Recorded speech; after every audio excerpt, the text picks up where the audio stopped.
Crônicas do Amanhecer, por Feijão, Centro Espírita Allan Kardec. Balneário Gaivota, 13 de janeiro de 2018.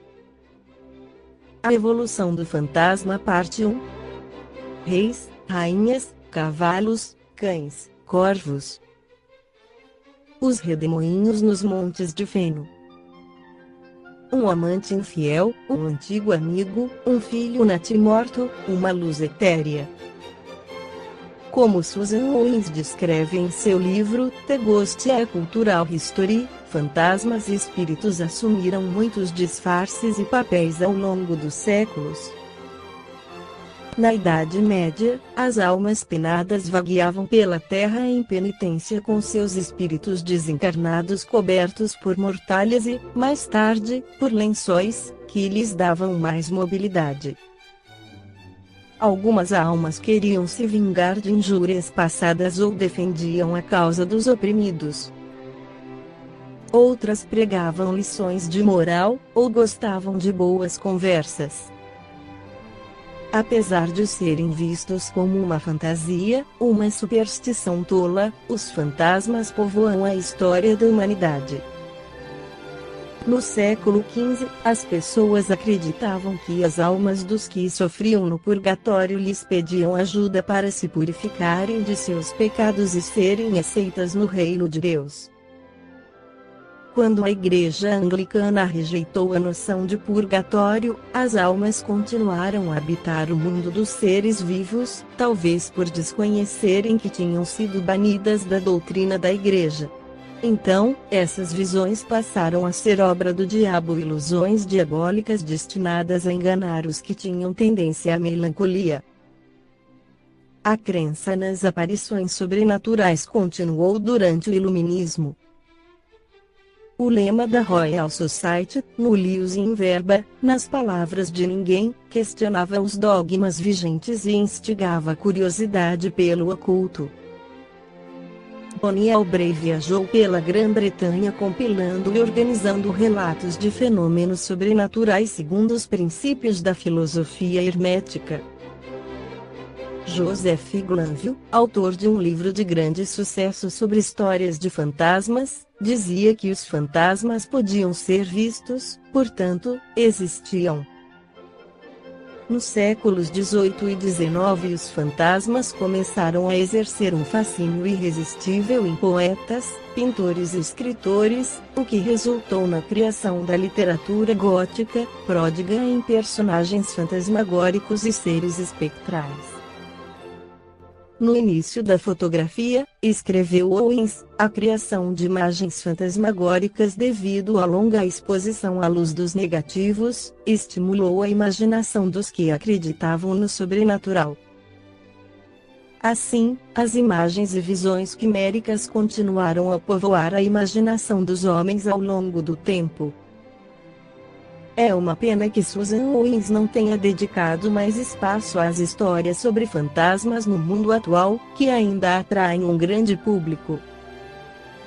Além disso, a descrição em excesso de fantasmas e seus mitos na Grã-Bretanha exclui a crença nas aparições sobrenaturais nas religiões da Mesopotâmia e na cultura dos índios americanos, entre outras. Mas tem o grande mérito de mostrar que as almas que vagueiam pelo mundo e os fantasmas que o povoam são um reflexo da obsessão dos seres humanos pela morte. Mary Del Priore, em seu livro Do Outro Lado, a história do sobrenatural e do espiritismo, esclarece que ouvir falar de espíritos não é nenhuma novidade, pois a coisa vem de longe. Há séculos conversamos com o outro lado. Há tempos queremos ouvir nossos mortos, extrair deles uma informação. E tudo começou lá atrás. Entre os judeus dos tempos bíblicos, prevalecia a ideia de um destino indiferenciado dos mortos no mundo do Sheol, tumba comum da humanidade. Foi a partir do século II de nossa era que surgiu a crença na ressurreição e no julgamento no fim dos tempos. O sombrio Sheol se tornava assim um lugar de espera provisória. uma parada antes do inferno ou do céu. Depois da morte, os justos ganhariam o reino dos céus e os pecadores a Geena, ou Vale dos Gemidos. Retornos e aparições. Sobre eles, apenas uma referência na Bíblia. A pitonisa de Endor fez aparecer diante de Saul o espectro de Samuel. O judaísmo condenava a ideia de entrar em contato com os mortos ou de interrogá-los e invocá-los. Consequências: a ira de Deus. No Novo Testamento, a proibição do contato com os mortos é menos categórica. Embora haja certa reticência em frases do tipo "deixai os mortos enterrarem os mortos", Jesus ressuscitou uma menina e também Lázaro. Era o prenúncio de sua própria ressurreição. Cercada, aliás, de medo e terror, os guardas do túmulo fugiram apavorados. No Evangelho de Nicodemos, também conhecido como Atos de Pilatos, o mundo dos mortos é apresentado como uma cidade subterrânea e escura, com portas fortificadas e pesados gonzos. Quase uma prisão. Mas uma prisão permeável, da qual Cristo, quando deseja, pode liberar o vai-vem de alguns. Alto e baixo se opõem em cima, o céu; embaixo, o inferno. Acima, luz; abaixo, trevas. Diferentemente do Seol judaico, o cristianismo imaginou um inferno povoado de demônios e regido por um maestro. Deus criou um personagem que, bem entendido, inventado e dominado por ele, era o príncipe do mal e governador das profundezas. O culto dos santos, que se propagou entre os séculos e firmou outra ideia de que era importante substituir o culto dos mortos, vindo da antiguidade, pelo dos santos.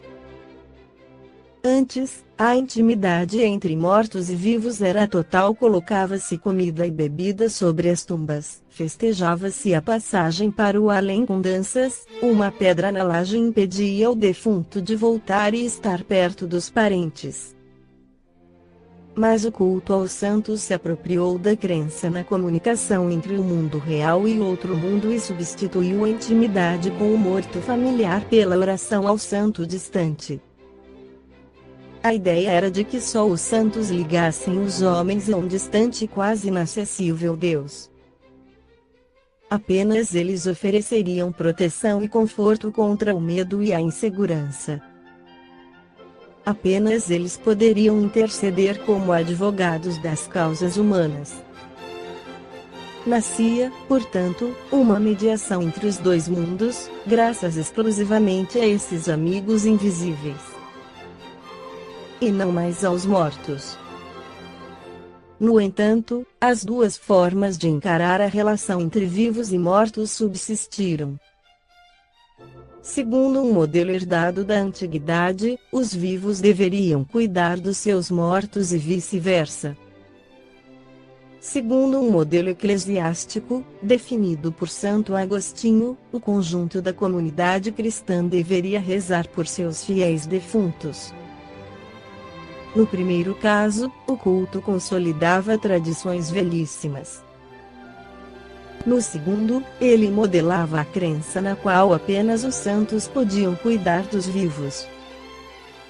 No século XIII, uma novidade, a invenção da ideia de purgatório, permitiu aos mortos, até então tranquilos, achar um caminho para vir pedir orações e sufrágios aos vivos. Considerada a antecâmara do céu, era para lá que a maior parte dos fiéis queria ir. Purgavam-se os pecados num caminho em que se via a luz celestial no final do túnel. E isso graças ao poeta Dante Alighieri, que pintou esse paraíso intermediário como uma montanha que levava ao alto, a luz e ar puro. Antes, era um rio de fogo que escapava da boca imensa de um dragão, segundo São Paulo. A passagem entre um mundo e outro ficou, então, maior. Mais frágil também, pois era nesse caminho que atuavam os demônios. Eles invadiam corpos, possuíam cadáveres, transformavam as pessoas boas em más. Na concepção cristã, o purgatório era, igualmente, a morada dos mortos que não repousavam em paz. Eram tidos por almas penadas ou danadas, o oposto das boas, sempre belas e resplandecentes. Criaram-se categorias para os mortos-vivos. Havia os recalcitrantes, que eram levados ao túmulo contra a vontade, e os que voltavam e o faziam para ajudar os vivos. Ou ainda os invocados pela necromancia, nome dado à arte de adivinhar o futuro por meio dos defuntos. Enquanto isso, os mortos continuavam lá, a interpelar os vivos. E agora o fariam por meio de mesas falantes. Na Europa de meados do século XIX, a moda chegou por mar, vinda dos Estados Unidos. O movimento americano, conhecido como espiritualismo, reunia centenas de milhares de adeptos, juízes da Suprema Corte, senadores, membros do clero, médicos e físicos. Escreviam livros e faziam conferências sobre esses chamados novos tesouros. Não faltava quem visse tudo com desconfiança e medo e, na tradição cristã, como manifestação da obra do diabo. O que eu diria quem predissesse que o século XIX, tão orgulhoso de suas luzes, terminaria com centenas de milhares de pessoas neste país acreditando poder se comunicar com seus avós. Quem registrou isso em seu diário foi um famoso advogado de Nova York, George Templeton Strong. E como começaram as comunicações? Tudo aconteceu na primavera de 1848, num pequeno condado do Waynesville, a oeste do estado de Nova York. Ninguém imaginava que a história fosse tomar tal amplitude. Maggie e Kate Fox, as duas filhas adolescentes de um casal metodista, se comunicavam com um espírito por meio de batidas na parede. Era a velha linguagem dos sons. Mas quem era ele? Um ambulante assassinado pelos antigos moradores, cujo corpo fora enterrado no porão da casa. Fantasmas de vítimas de morte violenta não eram raros nos Estados Unidos. Nas primeiras décadas do século XIX, chegaram à França as mesas vindas da América e exportadas para o restante da Europa a partir dos anos 1850. Enquanto alguns argumentavam que as ciências tinham matado com golpe mortal o desejo de se deixar invadir pelo sobrenatural, o fenômeno conhecia um movimento excepcional. Não faltaram os que acusavam os espiritualistas americanos de licenciosos, revolucionários e até criminosos. Temia-se uma revolução religiosa e social, índice de uma nova era cosmogônica, advertia o jornal O Correio dos Estados Unidos. Na França, a ofensiva espiritualista entrou pelos salões e atingiu a burguesia. Dentre os primeiros adeptos estava o grande escritor Victor Hugo, então exilado na ilha de Jersey, no Canal da Mancha. Ele não admitia brincadeiras com as mesas volantes e corrigia os gozadores, lembrando que a ironia era cômoda, mas pouco científica. Os que choramos não estão ausentes. Graças às mesas, falava com sua filha morta. E essa convicção de uma vida após a morte impregnou sua obra. São suas as palavras: eu digo que o túmulo que sobre os mortos se fecha abre o firmamento e que aquilo que aqui embaixo tomamos por um fim é apenas o começo. O sentimento de ultrapassar a morte e de alcançar a compreensão da eternidade, a certeza da imortalidade da alma e de reunião com entes queridos no além orientava novas formas de pensar e sentir. A dama de branco não ceifava mais vidas. Apenas afastava temporariamente os entes queridos que poderiam se reencontrar em volta de uma mesa. Esta foi a crônica do amanhecer de 13 de janeiro, por Feijão.